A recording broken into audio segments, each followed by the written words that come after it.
السلام عليكم خوتي، مرحبا بكم في فيديو جديد. اليوم رح نحكيه على الوضعية المعقدة للمجموعة الثالثة في بطولة إفريقيا للاعبين المحليين شان 2025، وين الحسابات صارت مشدودة قبل الجولة الأخيرة.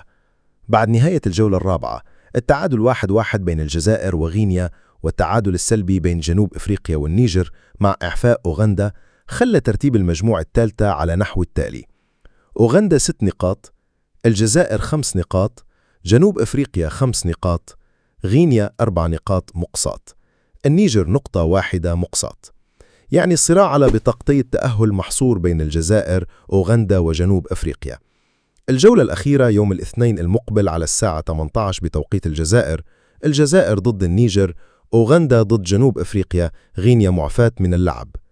الآن مع حسابات التأهل لمنتخب الجزائري: إذا فزنا على النيجر رايحين نتأهل مباشرة مهما كانت نتيجة المباراة الثانية، وإذا تعادل التأهل مباشرة أيضا مهما كانت نتيجة أوغندا وجنوب أفريقيا، وإذا خسرنا التأهل يبقى ممكن بشرط هزيمة جنوب أفريقيا مع تفوق الجزائر في فارق الأهداف أو أفضلية عدد الأهداف المسجلة، الجزائر 5 أهداف، جنوب أفريقيا 3 أهداف، أو حتى معيار الروح الرياضية في حال التساوي.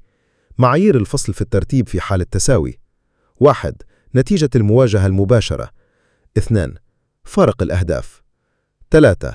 عدد الأهداف المسجلة. 4. الروح الرياضية، نقص النقاط بسبب البطاقات. 5. وإذا كل شيء بقى متعادل، القرعة هي الفاصل. المهم واضحة، الفوز أو حتى التعادل يكفي باش نمر لربع النهائي. خوتي، واش تتوقعوا؟ هل الجزائر تحسم التأهل بسهولة؟ شاركونا رأيكم في التعليقات، ولا تنسوا تدعمونا بلايك واشتراك باش يوصلكم كل جديد عن الخضر.